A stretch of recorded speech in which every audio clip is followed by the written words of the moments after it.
Alright.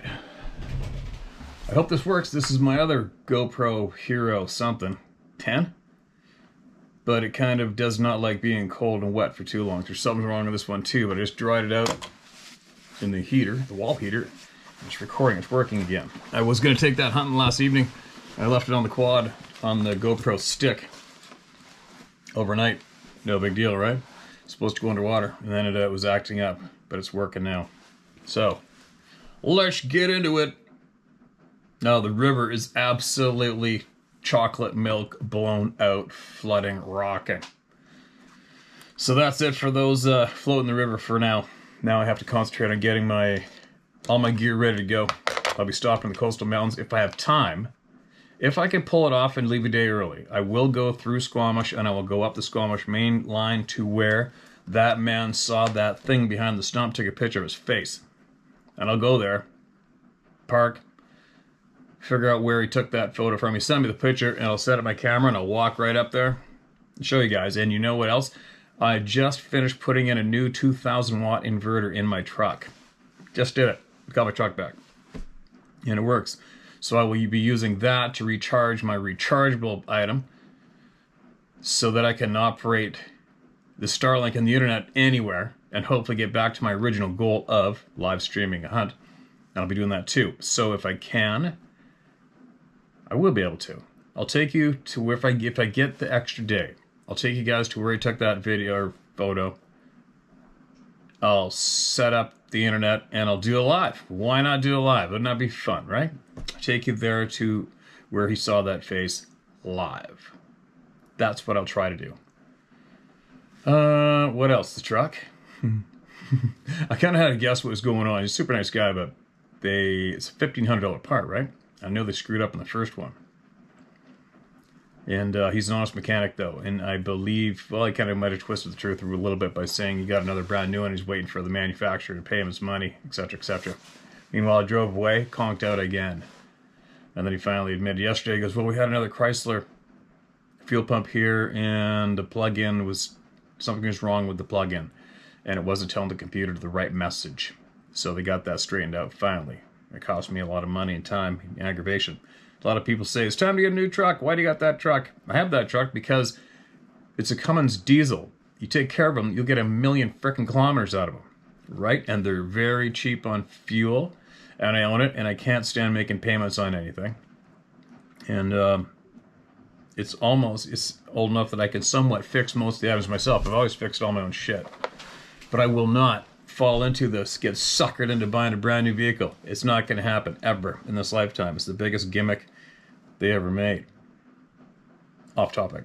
So anyway, let me get back into this. Now listen, yesterday a man emailed us with a picture of the orange glowing light over the pond, right? And he said that he had heard, he said that he sent it in but hadn't heard me read it. So I did a search, found it, because I remember I saved his email and put search in front of it yesterday to make sure I would find it.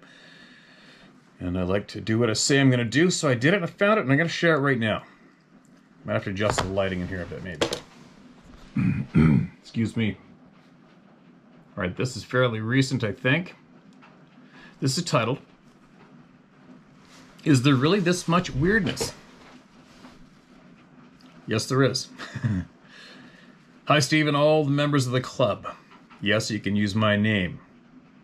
It's Jim Holer. I wrote you about a year ago and told you my experience about night turning to day in Wisconsin. I remember that. I think I remember a few people actually having that. And also hearing clear, close Sabe speak in Alaska on Prince of Wales Island. I thought that was enough weirdness in my life, but since then it has continued. The woods being deathly quiet has got a new meaning for me. I'm very in tune with the woods and all that go on around me. That being said, on any given night, that there is no sound of frogs, crickets, cicadas, or other insects and animals, I notice it quite quickly. About 18 months ago, I was sitting in my yard around the fire pit, as I do many nights. I noticed the woods were completely silent. We have a lot of coyotes here, a lake across the road from me full of frogs and mosquitoes, and all woods behind my home. I brushed it off as a fluke because it didn't feel creepy to me. I was just really wondering when the sounds would come back. I ended up going to bed that night. The following night, same scenario. I'm sitting in the yard by the fire pit alone, practicing my morning dove call. Woo, whoo, hoo, hoo. I'm sorry, I gotta suck at this on the type to you guys, right? Sorry, that's the best phonetics I could come up with. And I noticed again total silence, so I decided to walk into the woods and try to spook anything or get a response, which I received promptly. As I stepped into the pitch black of silent woods, and this is about 1:30 a.m., I was greeted with the loudest amplified morning dove call as the same as I was doing by the fire pit in my yard just minutes before. A dove could never make that call that loudly, and I've been practicing it for over 35 years, and I sure as hell can't. It seemed to come from an area like 40 feet up a mature white pine. It was no bird. It freaked me out. I went inside for the night. Come to find out early spring that same morning that my friend / next door neighbor had died during the night from a blood clot in his leg. That sucks. That'd be such a ripoff, wouldn't it? All the shit you go through surviving life and that takes you down. That's just not fair. Since then, the woods have fell silent one more time. I didn't examine the situation because I had that creepy crawly feeling, but I am paying attention and waiting for my next opportunity. More weird shit. I received a free car for Christmas last year from a friend of mine. He lives in northeast Wisconsin, and I live in southwest Wisconsin. I was at his home on Christmas Eve. I had dinner, I got the car, and it was a used Hyundai. Much better than the junk I had. And I was trying to drive back home about 170 miles to drive on snow-covered roads, so I left before nightfall. I had traveled 45 to 50 miles before I got to the interstate southbound on-ramp. As I entered the interstate, I looked across the northbound lanes and beyond them to a tree line of large pines with an open grass field in front of it. This all happened in about 3 seconds. The field met the woods in a 90-degree corner in the back of the field. In that corner of the field, I noticed what appears to be a plywood cutout of a werewolf. About 8 to 9 feet tall, solid black, up on its hind legs, ears up, perfect profile view. I chuckled to myself as briefly as an instant, until I seen it shoot down the edge of the field so fast I couldn't keep tracks of its legs if I wanted to. I'm definitely thinking, let's say, Wolfman. Sounds better than Dogman, lol. That's insanely creepy. Steve, the rest is UFO related. So, if you're not interested. My other point of weirdness happened 1 week ago deer hunting, the Wisconsin youth hunt with my son. We were hunting in Richland County, Wisconsin. We had hunted opening day on Saturday, and my son let every deer pass so we could see what the next day may bring.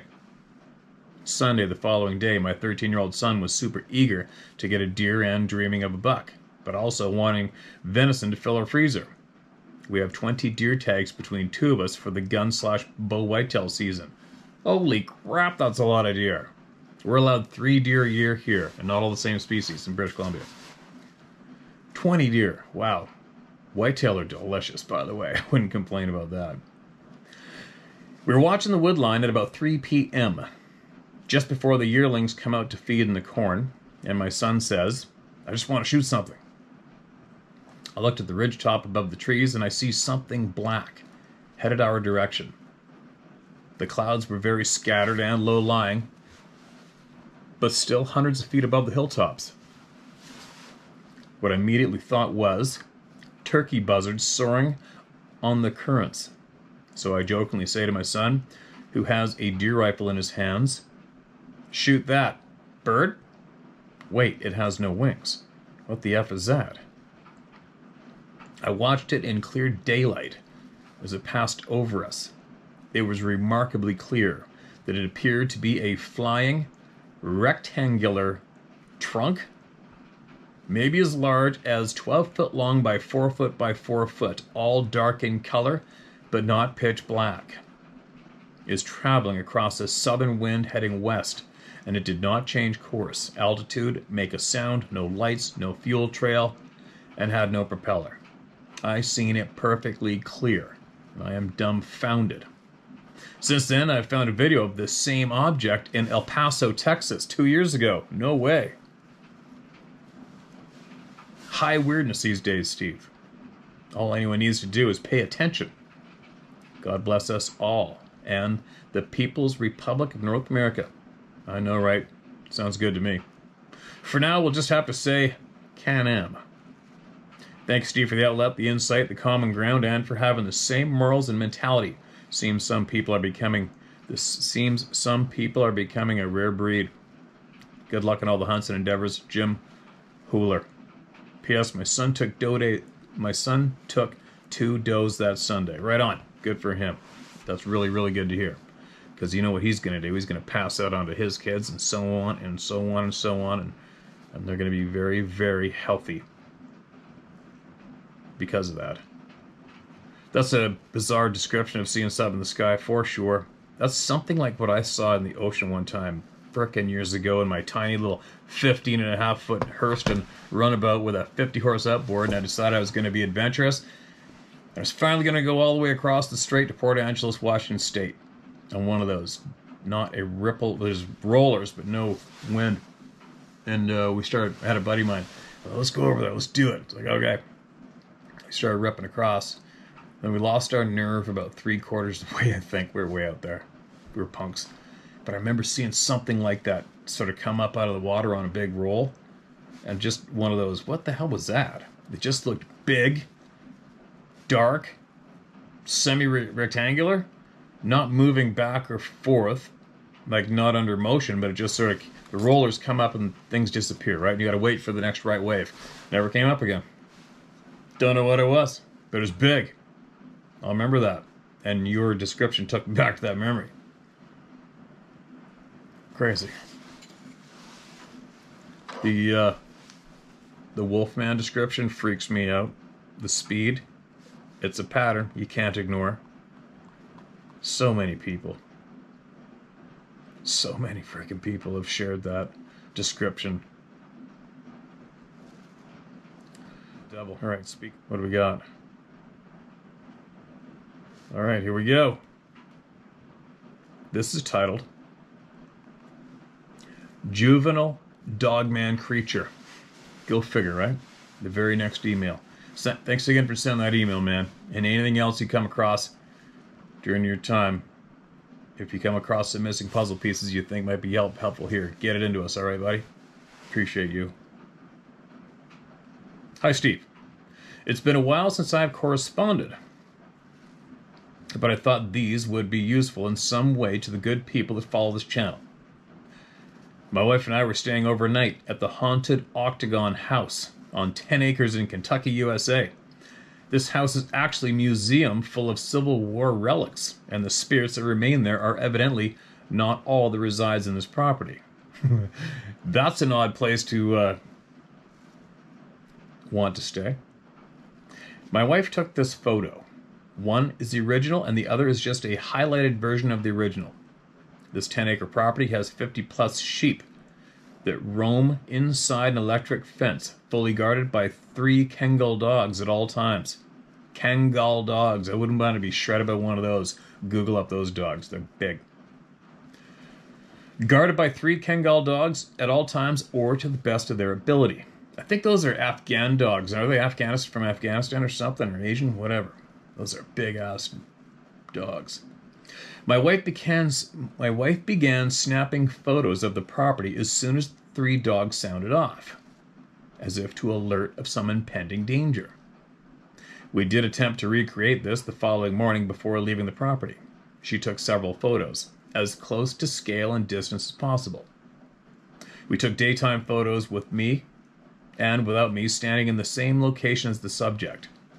There is clearly nothing standing there in the daylight photos, and the subject appears to be only 4 feet tall, 4 foot 6 inches max. I'm 6 foot tall, and it definitely seems to be at least 2 feet shorter than my photo at the same scale and distance. The gentleman that runs this place has made it very clear in the past that cryptids are seen on occasion there and around that county in Kentucky. getting a bit long, so I'll end it here. Please share with the great folks of this channel. Perhaps it can clear up some things or doubt some may have after seeing one of these things. Kind regards, Scott. P.S. You can use my name if you want. All right, so there is a photo, first one. I'll share them here.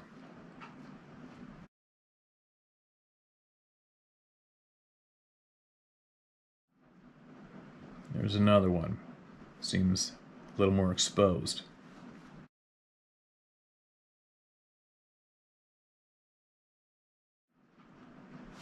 Here's two photos. Then you sent me another email. Follow-up. Juvenile telling me, oh, hey Steve, I resent this photo after I looked at the sent photos in my earlier email. The subject is unrecognizable in earlier email. I hope this pic came through better. Stay safe with it, my friend Scott. Okay.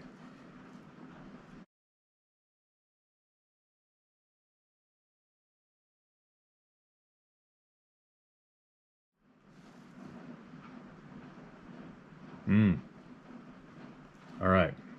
There we go. Looks a little odd. I think we're missing the... Okay, what do we got? I'm going to go to the top of my notes. So I've got your two emails together. There's only two photos. Are you in one of these things? I guess I got to do the zoom myself, right? So there's the zoom in. Sunset tree.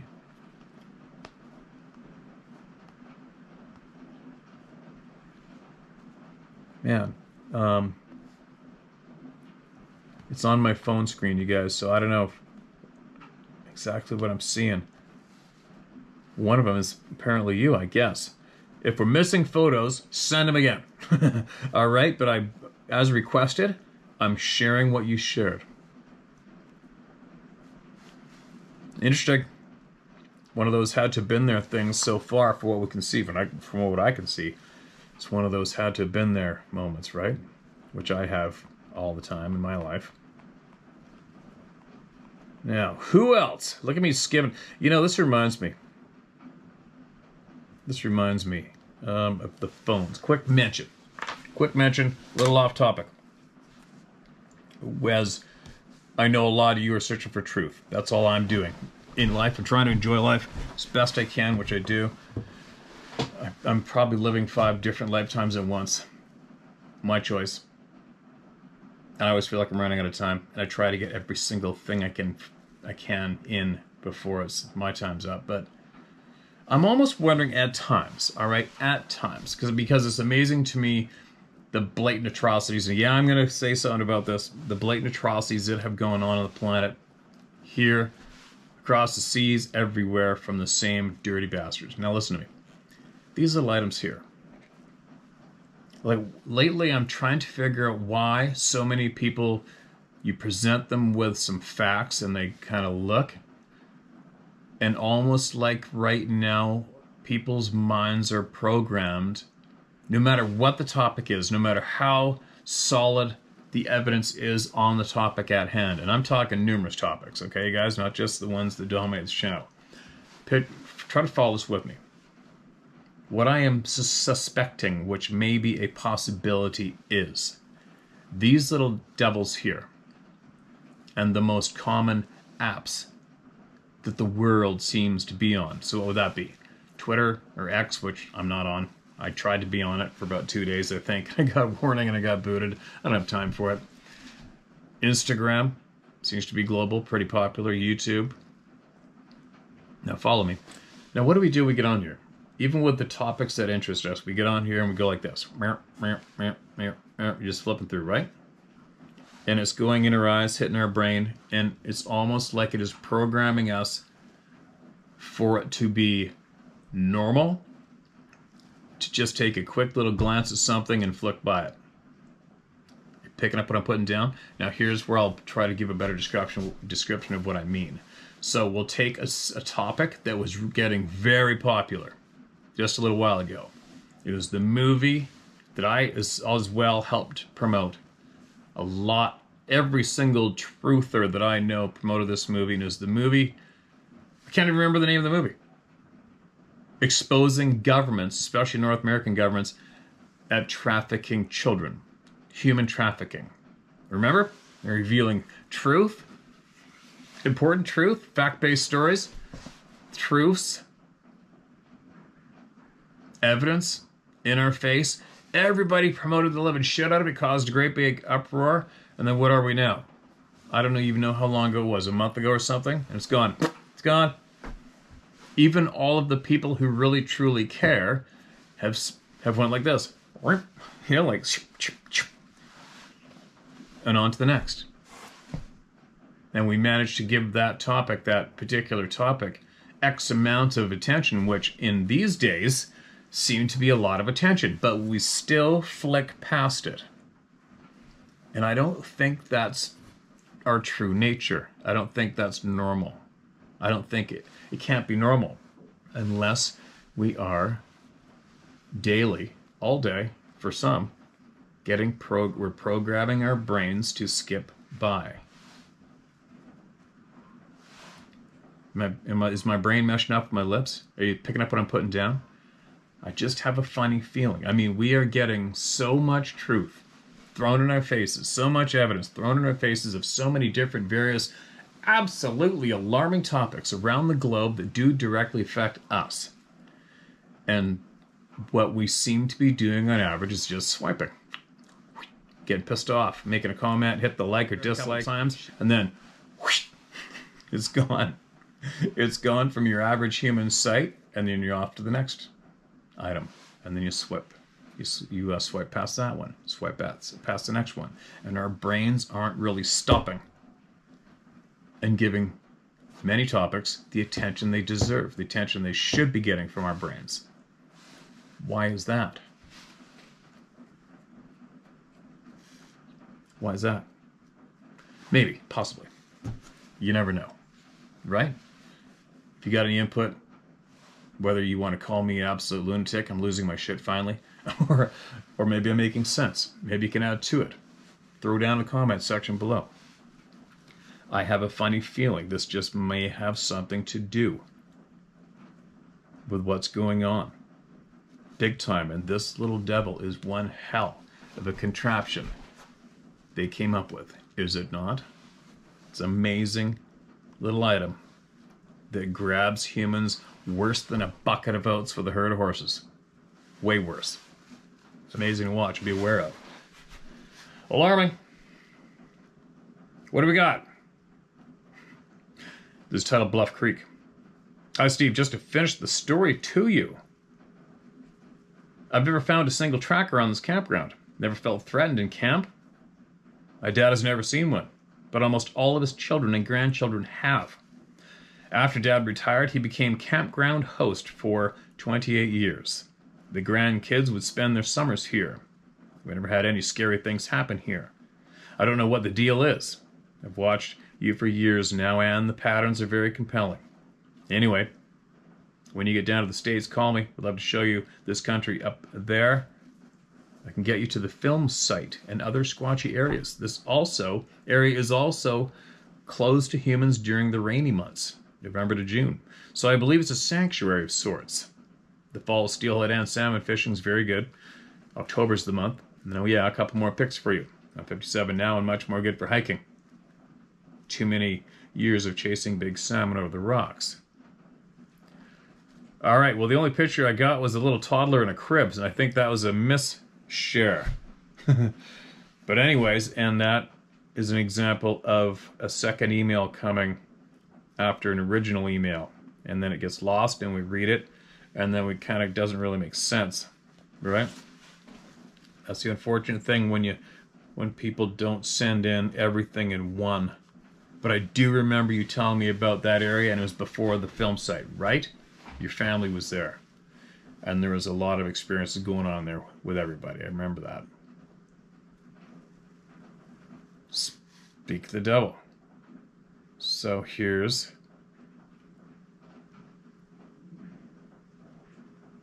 Hold on a minute.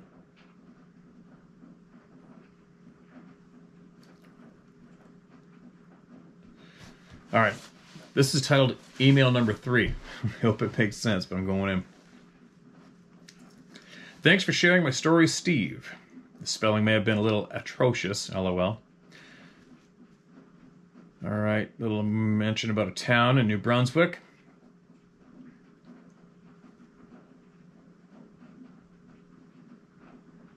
Alright, I paid a lot more attention to my writing this time to make things easier to read. I admit I'm not the best writer sometimes when I go on tangents. This one's going to be touching on a few topics.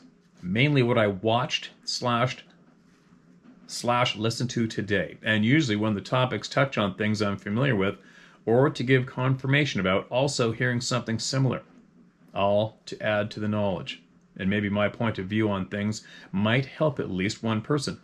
Or at the very least make someone not feel crazy because they are not the only person to hear it. I think the sigh you're speaking of with the sight? Must be the sighting. I think the sighting you're speaking of with the nuclear power plant is probably near St. John. That would be my guess, where I'm pretty sure that's the only one we have in the province. I've heard of a few stories around the East Coast over the years listening to various channels. There's one particular one near Point de la Croix, which is where New Brunswick and Quebec border each other. On the Quebec side, near Restigouche Mountain. These are mainly all Micmac First Nation names here. A lot of Gits and Gooch in the names. Hard to pronounce just reading them if you've never heard the names before. The story of my life, man. Absolutely understandable, my friend. There is apparently a clan near this area around the Restigouche First Nations Reserve, right on the New Brunswick-Quebec border, which is in the Matapedia Valley, Matapedia Valley. The beautiful mountain roads, dangerous highway in the wintertime.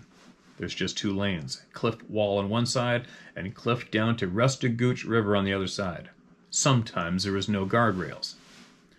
Sounds like your average day in British Columbia. I noticed a lot more voices are coming on and not only speaking about Sabe, but of other things that we are not aware of in our planet that we've been encountering as a species since before the last major extinction from 11,000 years ago. But I've been picking this up also from the last few years that things are definitely not as they seem. Death is not the end. No, it's not. We're a far older species than we are told. Much older. And we're not the only species that is at the same level of sentient intelligence on the planet. I concur. I love information, probably why I can retain it so well, and remember stories the way I do. So, researching these sorts of subjects, whether it's human origin, Sabe, aliens, dinosaurs, doesn't matter, it's all interesting to me. But I did want to mention that I've heard stories of these bipedal dinosaurs before. Let me read that again. But I did want to mention that I've heard stories of these bipedal dinosaurs before. This would be the 4th or 5th I've heard about them in the deserts of the U.S. Similar noises being described as well as behavior. Just these ones were seeing, probably not saying, I think you meant seeing, just these ones were seeing raptors instead of T-Rex, as the gentleman has mentioned. And during the 1800s, all over the U.S., even legends of sightings of Pterosaurus. Pterosaurus? Not sure if it's Pteranodon,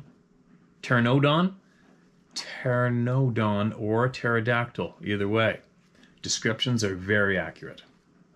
And all people who are not in contact with one another, all describing the same sort of thing. Now, how true are these stories? I have no idea. Totally a take it or leave it kind of thing for sure, but still makes you wonder. Since this brought me to a few things that I've been looking into, and there are a few cryptids that are very well dinosaurs with how the locals describe them. One of which is pronounced Makili Mabembe, which means the one that stops rivers from flowing. Wow, so that's a native word name. There was a movie back in the 80s about this. It wasn't until my adulthood and realizing that it's based on actual legend near the Congo Basin in the Democratic Republic of the Congo. the Congo is supposed to be one hell of a crazy unexplored place, right?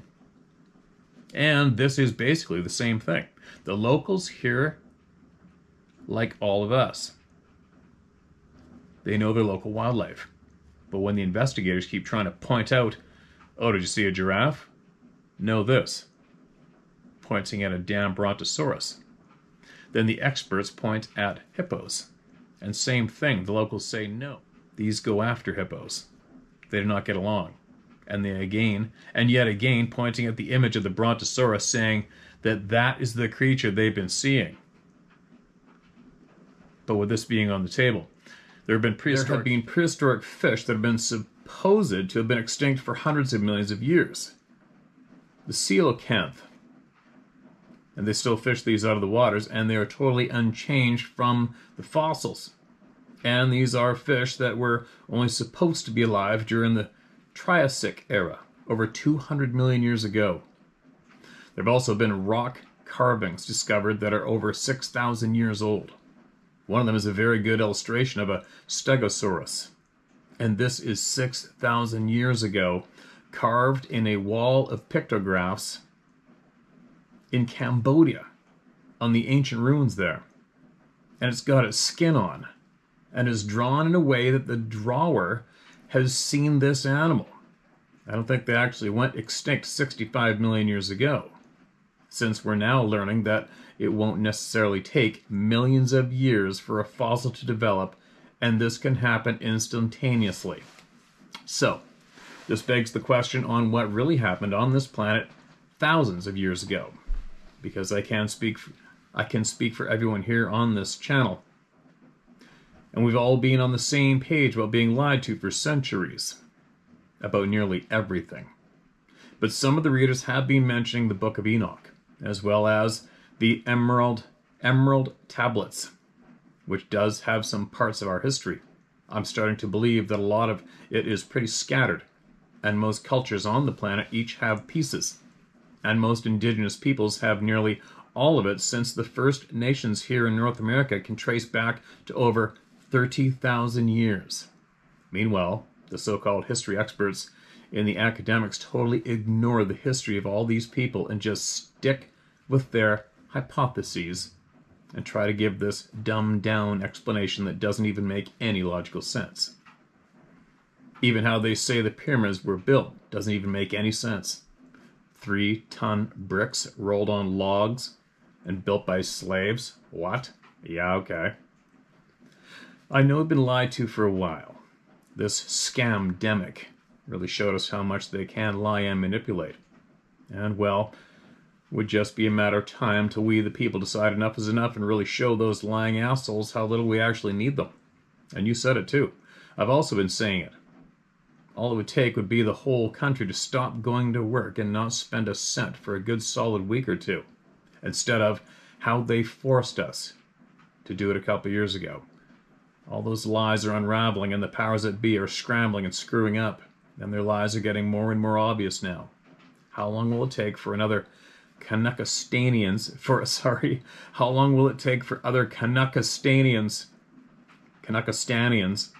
to figure it out? I don't know. But I have noticed a lot of people's worldview changing drastically over the last 2 years. Before, people would just call me crazy for being as skeptical over the government as I've been since high school. I never take anything they would say at face value. I've been called a conspiracy theorist and every other name in the book, all because those are too scared to admit that they are being bamboozled. It doesn't bother me at all. I've known for years when people act that way with a messenger they shut down, name call, get angry. I've seen it all. Whether it's about the scam we just went through and are still going through. E.T., Sabe, doesn't matter. It seems like a chunk of the human population have this inability to cope with the reality of being fooled or grasp these sort of topics without going right to, oh, you're just a conspiracy theorist. As if they were conditioned to think that term is synonymous to a false story. Either way, it goes to get frustrating when people really do not want to believe anything else but what they are told. And also makes me want to fight. I have no patience for people who belittle others for believing something, or talking about what they have seen or what's happened to them. Belittlement is the coward's way. Why not try to be understanding? It takes a lot to talk about some of this shit for some people, and treating them that way will only encourage them to not speak again. This part, Steve. Sorry. This part here, Steve, is for your eyes only in brackets. Alright, I'll read that after I get through. I know this is a long one. I might have listened to 3 or 4 of them in a row, including the one of mine you read. Thanks again for sharing. And if any of my insights help anyone here, I'm glad. Hopefully I don't end up becoming a nuisance when I do chime in to give my 2 cents, though. Hopefully it adds corroboration to other stories. Watch your 6 and keep fighting the good fight. Mark Engers, the East Coaster. Mark, appreciate you, man. I feel all the frustration tenfold over myself, and so do a lot of people here too, right? But at least we're here still. At least we're here, and at least we can still talk, share truth, give each other things to look at and listen to, and take from what we will or leave it, right? And respect each other the whole time. I'll bite my lip right now on what I could add to with everything you ranted about. I shouldn't call it a rant, you're just pointing out the obvious. Now, give me a minute, I'll get to reading what was in the brackets. Alright, on to another one. And to the previous emailer, you asked for my reply, and yep, there you go. Title, In My Head. 30-ish years ago, I was scouting and camping in the Oregon woods. Somewhere between Rainier and Vernonia, Oregon. I'd run around in these woods for years.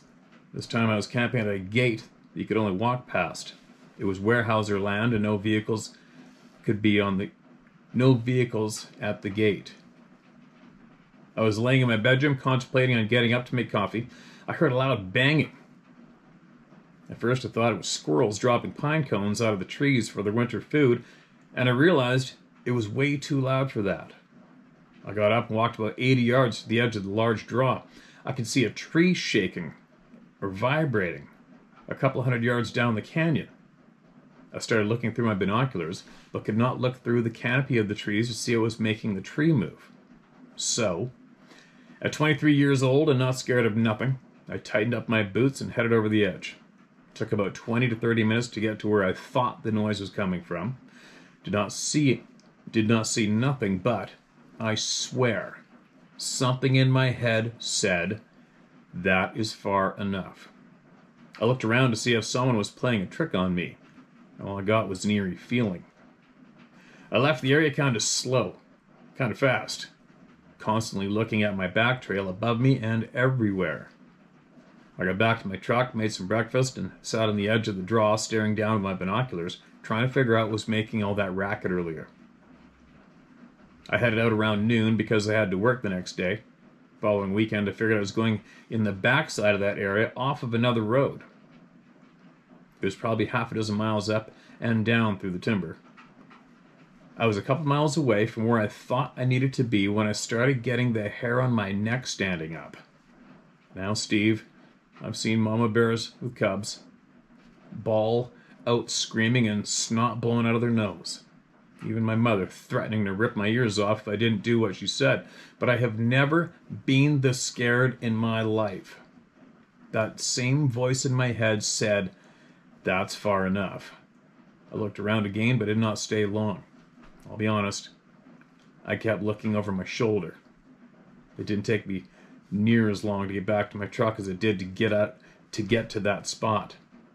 I've kept this story to myself for years. Thanks so much for giving me the strength to bring it up. I've been listening for a while, but just never got the courage.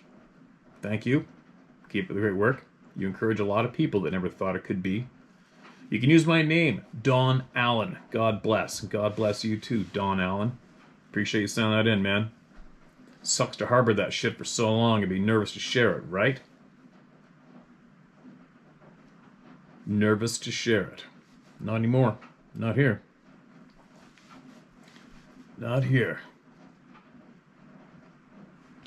Alright, what do we got? I don't know what I'm gonna do if I experience the voice in my head, somebody threatening me. I don't have an honest. I honestly do not have a clue. I'm like, is it gonna inflict terror in me, and that's gonna dictate what I'm gonna do? Maybe, I don't know. I don't do well with being bullied or told what to do or threatened. I just don't.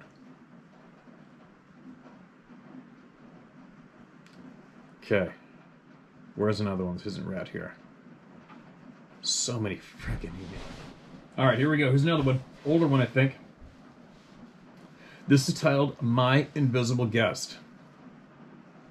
I live in south central Kansas, about 4 miles from a small town with a population of 500 or so. It's flat land with few trees and getting fewer by the year, thanks to farmers with bulldozers.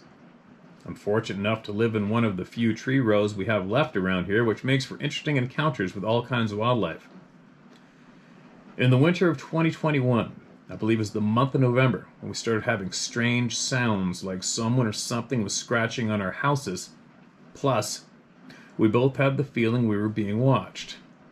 The reason I say we is my mother and I live on the same property, just different houses. I have security cameras that pretty much cover the whole farm.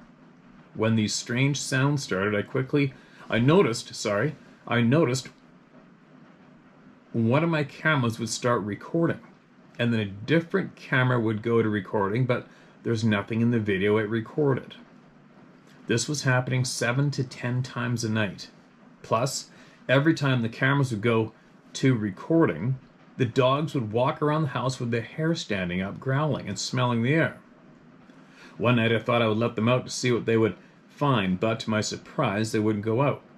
Both my dogs are excellent guard dogs. They would knock you down to get out of the door any other time. My mother said she was having the same thing happening with her dog as well. So, here I was trying to figure out how to see something that's invisible. I got home a little after dark one evening, and as I did, a friend of mine showed up, and no sooner than we sat down in the house, I noticed one of my cameras had started recording. This is when I told my friend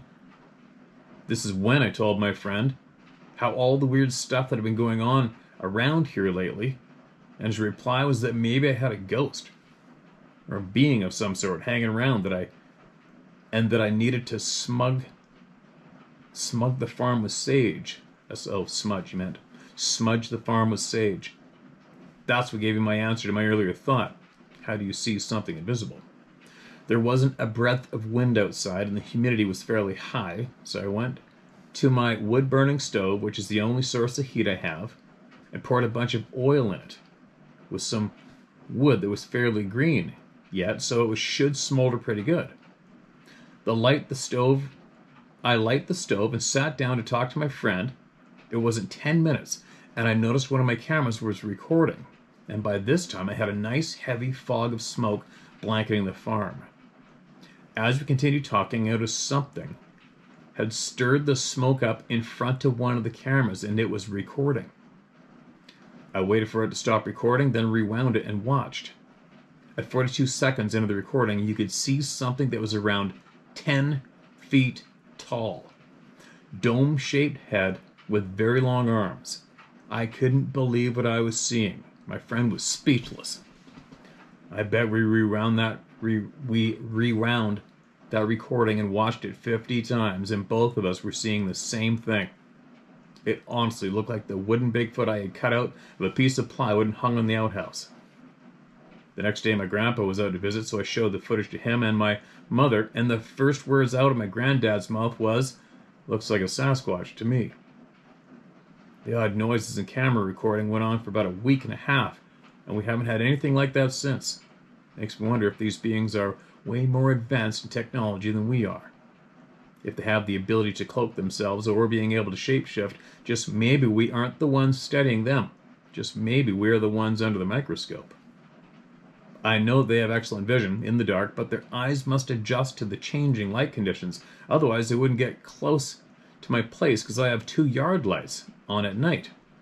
But they are amber-colored lights so as not to attract the bugs so much like the bright white lights do. For the life of me, I can't imagine why it would be hanging around here unless it was studying our behavior. Mom said she had woke up to the front door being wide open twice in that period of time. Like I said, who's studying who here? I never felt any feelings of fear or danger, but did feel like I was being watched. Mom had the same feeling. I looked for footprints, anything that would help prove what we clearly saw on the recording, but had no luck. And the way I see it, they will be seen only if they want you to see them. Keep up the good fight, Steve. This is Justin Casper of Attica saying we're not alone in this world by any means. Later. That was good thinking. That was actually pretty good thinking, Justin. I wouldn't have thought of that. Then again, I don't try to get the shit on video, though. I don't try to get these beings on video. I try to get lots of wildlife on video. But anyway, you know what's coming in the comment section below, right? People are going to be freaking out saying, where's the footage? Right? They are. They are. So if you do decide to share that footage with all the people through this channel, I'll give you the pre-heads up now so we don't have to get raged on by a lot of viewers in the future if you do share. Is if you do decide to share that footage, make sure you go out and record yourself in the same position as the image you caught on camera and submit that too, if you decide to share it all. And that would really help a lot of people here as well. And I'd be curious to see that myself. But anyway, man, is it raining out there. I'm going to go to starting to get my gear ready to go. Rain or shine, I'm going up north. And I hope, if I can, I will pull off a day early to go up the Squamish Valley, and I'll go find that place where the image of that face by the stump was a few days back. And I'll set up the Starlink, and I'll do it live just for something fun to do and just to try out my new equipment and my new, excuse me, electronic device I put on the truck so I could power it up without a noisy generator. And there I can recharge that power pack, and then I can pack things on my quad with the Starlink 2 into remote areas and share live like I was planning on earlier. Anyway, share my story at howtohunt.com. It's never ending, man. It's never frickin' ending. The place of truth. So many people here sharing it. I'm out of here. We'll be back again later on. Share my story at howtohunt.com. All right? I'll be back.